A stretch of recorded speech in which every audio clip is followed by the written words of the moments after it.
सीधा मुद्दे पर आते हैं। आज की इस चर्चा में हम मानव मनोविज्ञान के एक ऐसे हिस्से को डिकोड करने वाले हैं जो सच कहूं तो हर पल हमारे आसपास घट रहा है, लेकिन हमारी नज़रों से बच निकलता है। हम और आप अक्सर लोगों के व्यवहार को समझने में भयानक गलतियां कर बैठते हैं। और पता है इसका कारण क्या है? ऐसा नहीं है कि हम ध्यान नहीं दे रहे हैं, बल्कि असली वजह यह है कि हम बिल्कुल गलत सिग्नल्स पर फोकस कर रहे हैं। हम बस वही देखते हैं जो सामने वाला हमें दिखाना चाहता है, न कि वो जो असल में दिमाग के अंदर चल रहा है। अब जरा इन 4 चेहरों को ध्यान से देखिए। जेम्स हैरिसन, एलिको डंगोटे, टेड बंडी और इसाबेला गुज़मैन। अगर मैं आपसे पूछूं कि सिर्फ इनका चेहरा देखकर बताइए, इनमें से कौन समाज का भला करने वाला परोपकारी है और कौन एक खूंखार हत्यारा, तो सच मानिए ये जवाब देना बहुत मुश्किल है। ये सभी चेहरे एकदम सामान्य, मासूम या कह सकते हैं कि काफी आकर्षक लग रहे हैं ना, लेकिन हकीकत हमारी सोच से कोसों दूर है। सच्चाई तो यह है कि हमारा अपना दिमाग इन बाहरी दिखावों से बहुत आसानी से धोखा खा जाता है। जिन चेहरों को देखकर आपको शायद मासूमियत का एहसास हो रहा था, जैसे टेड बंडी और इसाबेला गुज़मैन, वो दरअसल इतिहास के कुछ सबसे क्रूर हत्यारों में से हैं। टेड बंडी ने 30 से ज्यादा हत्याएं की और इसाबेला ने अपनी ही मां को 80 बार चाकू मारा। दूसरी तरफ जेम्स हैरिसन ने अपने दुर्लभ ब्लड डोनेशन से करीब 24 लाख बच्चों की जान बचाई है। और अलीको डोंगोटे अफ्रीका के सबसे बड़े परोपकारी हैं। तो ये बात एकदम साफ है कि सिर्फ किसी के चेहरे और उसकी प्यारी सी मुस्कान पर भरोसा कर लेना कितना खतरनाक हो सकता है। तो सवाल उठता है कि आखिर हम इतना बड़ा धोखा खाते क्यों हैं? FBI और बाकी बड़ी जांच एजेंसियों का मानना है कि जो लोग व्यवहार पढ़ने में ट्रेंड नहीं होते, उनका पूरा फोकस बस 2 चीजों पर अटक कर रह जाता है: व्यक्ति का चेहरा और उसके शब्द। और हैरानी की बात तो ये है कि मानव संवाद में ये दोनों चीजें सिर्फ 20% हिस्सा ही होती हैं। जी हां, सिर्फ 20%।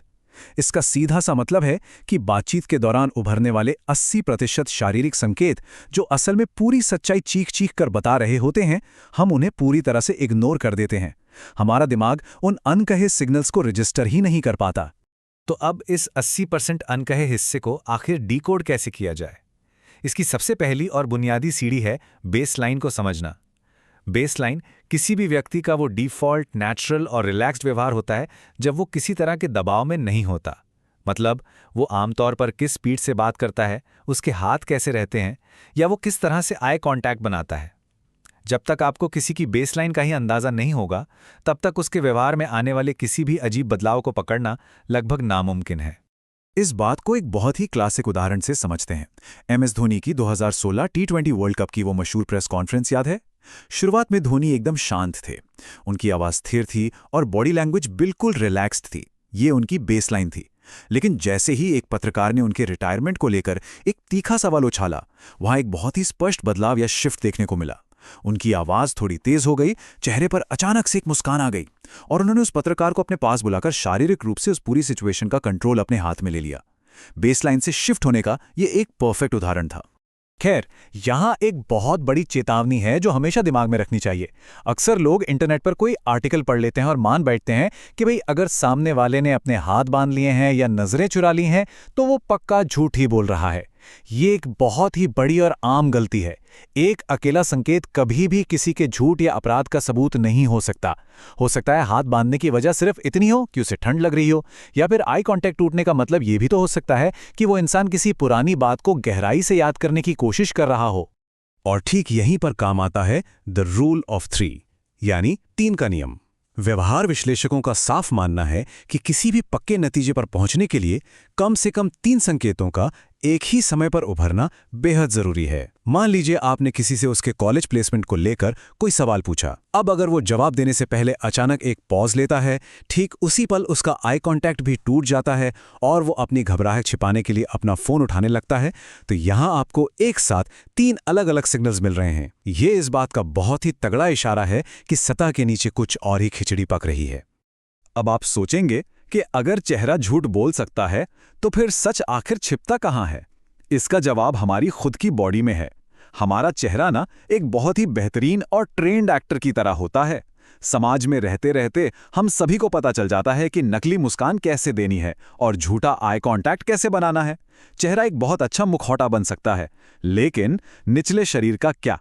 हमारे पैरों के साथ ऐसा बिल्कुल नहीं है। बातचीत के दौरान हमारे दिमाग की लगभग सारी प्रोसेसिंग पावर चेहरे के भावों और शब्दों को कंट्रोल करने में ही खर्च हो जाती है। दिमाग के पास इतनी बैंडविड्थ ही नहीं बचती कि वो पैरों की हरकतों को भी सेंसर कर सके।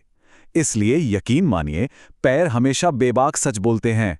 तो चलिए पैरों की इस अनकही भाषा को डिकोड करने के लिए एक चीट शीट तैयार करते हैं। अगर बात करते समय किसी के पैर दरवाजे की तरफ इशारा कर रहे हैं तो समझ जाइए कि उसका दिमाग सबकॉन्शियस लेवल पर बस वहां से बाहर निकलना चाहता है। अगर पैर बार बार बाउंस कर रहे हैं या हिल रहे हैं तो यह अंदर छुपी बेचैनी और एंग्जाइटी का साफ संकेत है। वहीं जब कोई अपने एक पैर को दूसरे के पीछे फंसा लेता है, जिसे हम एंकर लॉक कहते हैं, तो इसका मतलब है कि वो कोई अहम जानकारी आपसे छिपा रहा है। और अगर कोई अचानक से अपने पैर पीछे खींच ले तो ये स्पष्ट रूप से किसी चीज से बचने या भागने का शारीरिक रिएक्शन है। अब इन शारीरिक संकेतों से थोड़ा आगे बढ़ते हैं, क्योंकि हमारे शब्द भी बहुत कुछ कहते हैं। मशहूर मनोवैज्ञानिक एल्डर्ड रिच के रिसर्च से एक बहुत ही दिलचस्प कॉन्सेप्ट सामने आता है, जिसे हम कॉग्निटिव ओवरलोड कहते हैं। देखिए, जब भी कोई इंसान झूठ बोलता है तो उसके दिमाग को उस मनगढ़ंत कहानी को याद रखने और उसे सच साबित करने के लिए भयंकर मेहनत करनी पड़ती है। इस भारी मानसिक दबाव के चलते व्यक्ति एकदम डिफेंसिव हो जाता है और ज़रूरत से ज़्यादा सफाई देने लगता है। बिहेवियरल साइंस की भाषा में इसे गिल्ट वॉमिटिंग कहा जाता है। जरा इमेजिन कीजिए कि ये गिल्ट वॉमिटिंग रियल लाइफ में कैसी दिखती होगी। मान लीजिए आपने किसी से पूछा कि वो कल पार्टी में क्यों नहीं आया। जो ईमानदार होगा उसका जवाब बहुत ही क्रिस्प और सीधा होगा, यार माफ करना, मैं थोड़ा बिजी हो गया था और टाइम का ध्यान ही नहीं रहा, बस बात खत्म। लेकिन अगर कोई झूठ बोल रहा है या अंदर से गिल्टी है तो वो आपके सामने पूरी की पूरी स्क्रिप्ट खोलकर रख देगा। वो आपको ऑफिस से निकलने का एग्जैक्ट टाइम, रास्ते में मिले दोस्त की पूरी कहानी, नेटवर्क की प्रॉब्लम, मतलब वो दुनिया भर की डिटेल्स दे देगा। वो उन सवालों के भी जवाब देने लगेगा जो आपने उससे कभी पूछे ही नहीं थे। ये बेवजह की एक्स्ट्रा डिटेल्स देना ही सबसे बड़ी खतरे की घंटी है। अच्छा, अब जरा इस नंबर 4 पर गौर कीजिए। देखने में तो ये बस एक साधारण सा नंबर है ना? लेकिन ह्यूमन साइकोलॉजी में ये एक बहुत ही खतरनाक ट्रिगर है। बातचीत के बीच में अगर ठीक 4 सेकंड की गहरी खामोशी आ जाए तो ये इंसानों के अंदर एक भयंकर बेचैनी और असहजता पैदा कर देती है। जी हाँ, केवल 4 सेकंड का मौन बड़े से बड़े और गहरे रहस्यों को बाहर खींच लाने की मास्टर चाबी बन सकता है। पर सोचने वाली बात यह है कि मौन में ऐसा क्या है जो इसे इतना पावरफुल टूल बनाता है। देखिए, जब खामोशी छाती है तो जो ऑब्जर्वर है उसका अपना दिमाग तुरंत रिएक्ट करने के प्रेशर से पूरी तरह आज़ाद हो जाता है। इससे आप पूरे फोकस के साथ डीकोडिंग मोड में आ जाते हैं। वहीं दूसरी तरफ ये सन्नाटा सामने वाले व्यक्ति के दिमाग को पैनिक मोड में डाल देता है। हम इंसानों को इस खालीपन से बड़ा डर लगता है और उसी सन्नाटे को भरने के चक्कर में इंसान घबराकर और ज्यादा बोलने लगता है और ना चाहते हुए भी ऐसे शारीरिक संकेत दे बैठता है जो उसे नहीं देने चाहिए थे। लेकिन ठहरिए, इस मौन का इस्तेमाल किसी दो-धारी तलवार से कम नहीं है। ये ट्रिक केवल और केवल तभी काम करेगी जब एक बहुत ही अहम शर्त पूरी हो, और वो शर्त यह है कि मौन साधने वाले व्यक्ति की अपनी बॉडी लैंग्वेज एकदम शांत, रिलैक्स्ड और नॉन एग्रेसिव होनी चाहिए। अगर खामोशी के दौरान आप सामने वाले को घूर रहे हैं या आपके शरीर में तनाव और गुस्सा दिख रहा है तो सामने वाला तुरंत खतरा भाप लेगा। वो पूरी तरह से डिफेंसिव मोड में चला जाएगा और अपने सारे सिग्नल्स छिपाकर बातचीत ही बंद कर देगा। याद रखिए, मौन का असली मकसद एक सेफ स्पेस बनाना है, सामने वाले को डराना नहीं। ये पूरी एनालिसिस हमें एक बहुत ही गहरे और मानवीय पहलू की तरफ ले जाती है। जब हम लोगों के व्यवहार को डिकोड करना सीख जाते हैं तो हम आसानी से उनके इन मुखौटों के पार देखने लगते हैं। लेकिन दोस्तों, ये बात हमेशा याद रखनी चाहिए कि हर मुखौटा सामने वाले को धोखा देने या मैनिपुलेट करने के लिए नहीं पहना जाता। बहुत बार ये मुखौटा दरअसल एक ढाल होता है। ये एक इंसान की गहरी असुरक्षाओं, उसके अनकहे डरों और अतीत के छिपे हुए घावों को दुनिया से सुरक्षित रखने का बस एक तरीका भर होता है।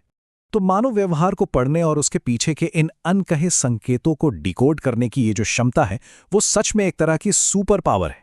लेकिन हम सब जानते हैं कि हर बड़ी पावर के साथ एक बहुत बड़ी जिम्मेदारी भी आती है। अब सवाल ये उठता है कि क्या इस नॉलेज का इस्तेमाल हम दूसरों में कमियां निकालने, उन्हें एक्सपोज करने या उन पर अपना जजमेंट पास करने के लिए करेंगे, या फिर इसका इस्तेमाल इंसानों के इन रोजमर्रा के संघर्षों को और गहराई से समझने और उनके साथ एक बेहतर और ज्यादा एम्पैथेटिक रिश्ता बनाने के लिए करेंगे। ये चॉइस पूरी तरह से हमारी है कि हम इस दुनिया को किस नजरिए से देखना चुनते हैं।